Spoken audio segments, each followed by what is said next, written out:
Hello, my name is Raakhee Mathur, and I am a long-term trainee with the UC Davis LEND program.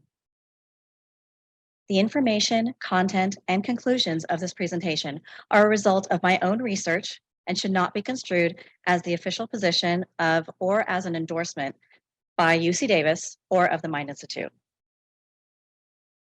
Before I begin, I'd like to share a little bit about me to help everyone understand why I am so passionate about this topic. I have a bachelor's degree in business marketing from CSU Sacramento, and I received my paralegal certification from MTI College. I worked for 5 years with the Social Security Administration as a social insurance specialist processing disability cases.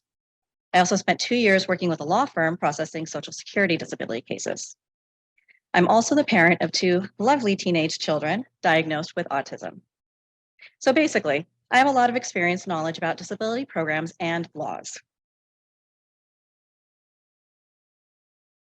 When my kids were little, like many other parents, felt overwhelmed.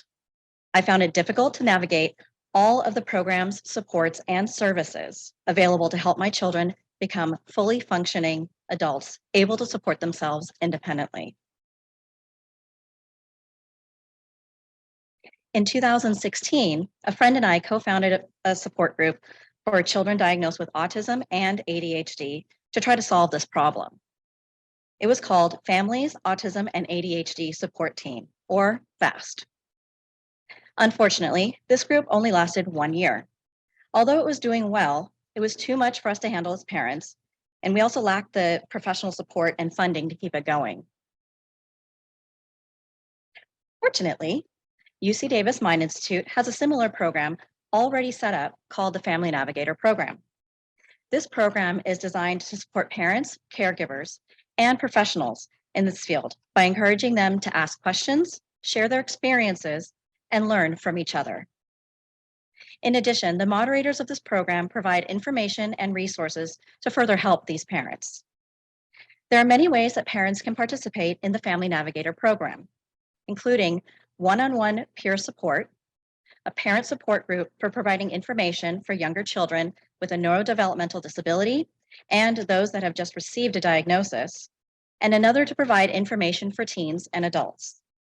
For this project, I will be focusing on the parent support group that is geared towards providing information for younger children and those that are newly diagnosed. So for my project, I decided to observe the Family Navigator program, evaluate the strengths and challenges of this program, and provide information and feedback to make this program more accessible to parents, making it a vital part of the whole decision-making process.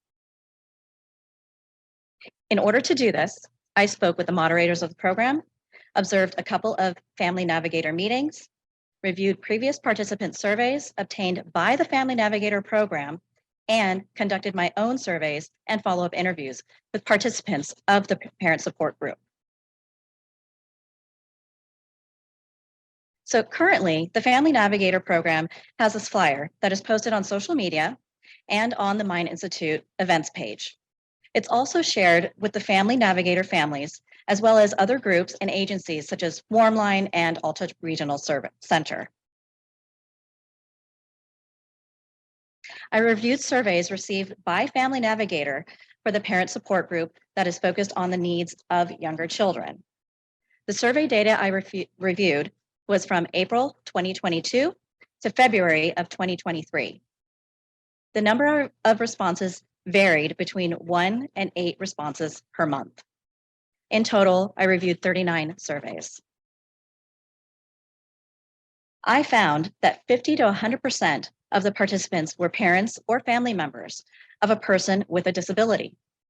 I also found that 100% of the participants were comfortable speaking during meetings and that 100% of participants plan to attend future meetings. I then conducted my own survey. I emailed the survey to 341 registered participants of the parent support group only. Again, this is the one that's geared towards the younger children. Of the 341 questionnaires that were sent out, 23 questionnaires were completed, and of those 23, 10 people completed the follow-up interview via email or phone. The parents I contacted identified many strengths of the Family Navigator program or parent support group. The first is that the moderators presented in a way that made parents feel that they were important and that their opinions mattered. The information presented is also important and interesting.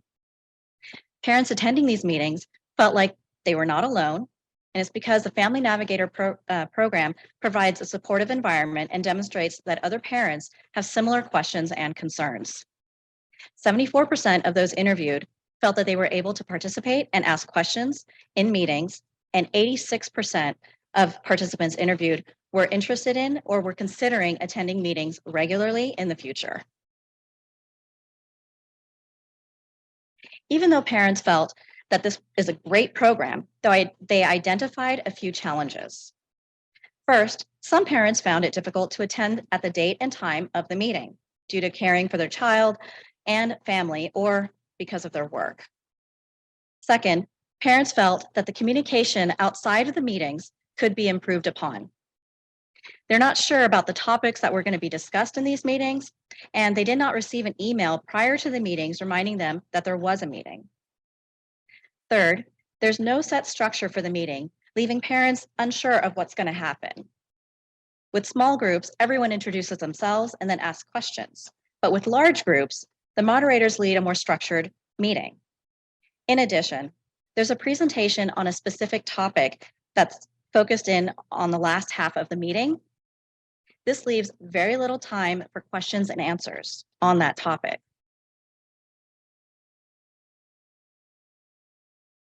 One of the biggest recommendations that parents made was to increase the meetings to twice a month instead of once a month.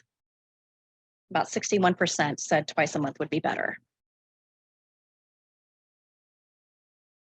Another recommendation made is to include breakout groups of 5 to 6 people to facilitate more dialogue and more questions and answers. It's important to note that these breakout groups should be separated between parents and professionals to ensure that the parents are comfortable discussing issues that they may be dealing with the professionals that they're working with.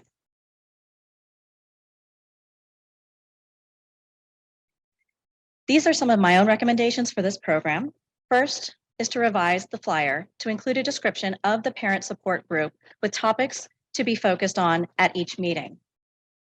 Second, an email meeting reminder should be sent to participants a week prior to the meeting that includes a topic and an agenda.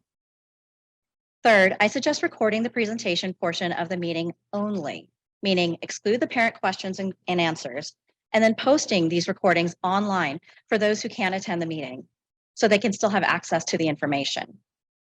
And fourth, I suggest having hybrid meetings in person and via Zoom. This is because some parents like the convenience of the Zoom meetings, while others preferred meeting in person to expand their own social circle. I also think that creating a public Facebook page and a Mind Institute webpage specifically for the Family Navigator Parent Support Group will help reach parents. That way, parents who may have missed the email communication can check to see when the meetings are and what they will focus on. It also allows those who cannot attend meetings to view the recordings when they have time. My last recommendation is to hire 1 to 2 administrative supports to facilitate this part of the program. They should communicate with participants outside the meetings, field questions and answers from participants before and after these meetings, record presentations in these meetings, post updates and recordings on the webpage and or the Facebook page, and manage post-meeting surveys. These are some of the topics that parents felt that they would like to discuss in future meetings.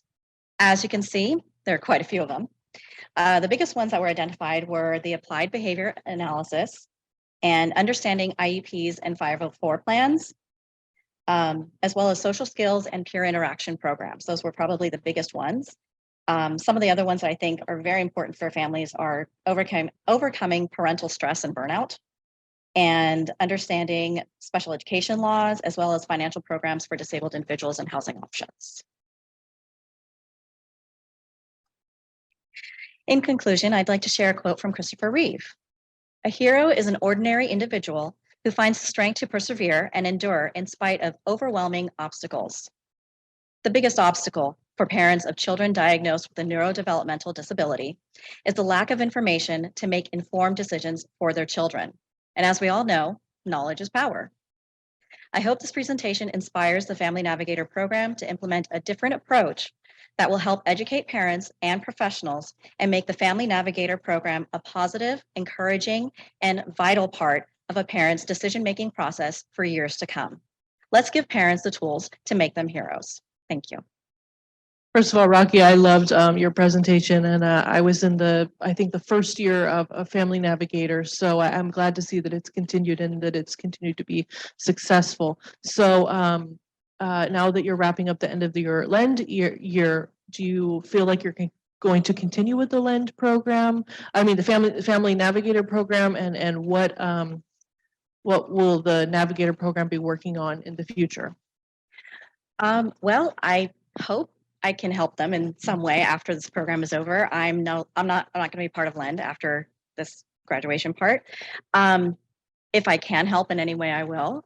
As far as what they're hoping to do in the future, I hope they take some of these ideas and implement some of them, because a lot of parents that were attending these meetings that I interviewed and that I had surveys from felt that this was a great program. They felt like they were getting the support and services that they needed. They just felt like they were a little disconnected outside of the meetings. So within the meetings, they felt everything was great, but they really needed that additional support outside of meetings. So if there's any way that I can help in that area, I would.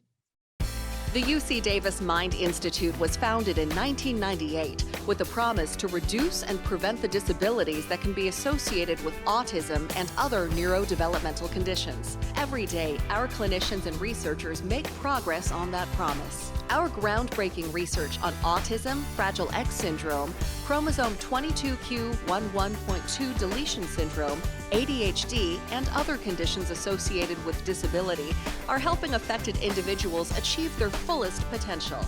Please visit our website or our social media platforms to find out more about current studies, upcoming events, and how you can help make a difference.